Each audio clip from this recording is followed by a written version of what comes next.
And months after the NATO refused to fast-track the process of Ukraine's entry, President Zelensky is facing the same hurdles in securing membership of the European Union. Barely hours after the EU agreed to open the membership talks, the member nation Hungary opposed Ukraine's bid for membership. The European Council, President Charles Michel, announced EU's agreement on membership talks at the European Union summit in Brussels. Zelensky welcomed the decision as a victory for Ukraine. But in the early hours of Friday, Hungary's Prime Minister Viktor Orban opposed Ukraine's entry into EU and further vetoed a European Union aid package of $55 billion for Ukraine. Magyarország lelkiismeretét nem terheli, később ezt a folyamatot meg tudjuk állítani, ha kell, be is húzzuk a kéziféket, a legvégső döntés meg majd a magyar parlament kimondja.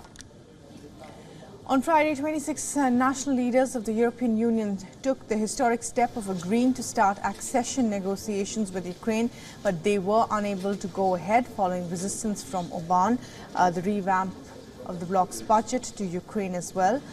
Viktor Orban, who is a supporter of the Russian President Vladimir Putin, has been against Ukraine's accession in the EU since the start of the war, and Hungary's decision was praised by Kremlin, which has criticized EU, saying the decision to open membership talks was political.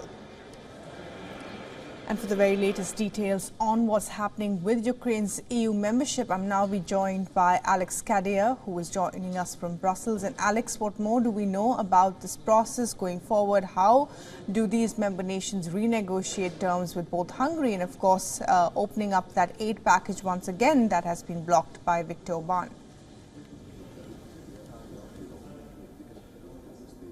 Well, there are two different aspects here. The first one is opening those membership negotiations with Ukraine. That has been agreed by 26, not 27, of the European Union's member states. And I'll come back to the process a little bit. And that is really a historic moment for Ukraine. They applied to join the EU just 3 days after Russian forces crossed into Ukraine and starting their invasion. And that process has led them here. It's going to be a long road ahead, a very complicated road, negotiating the details of reforms and changes that Ukraine needs to make to be more aligned with the EU, to prepare its governance, its structures and its economy to become a member of the bloc. That is the road it's on. To give you a sense of how quickly that can happen, EU-aligned countries like Sweden and Finland took only 2 years.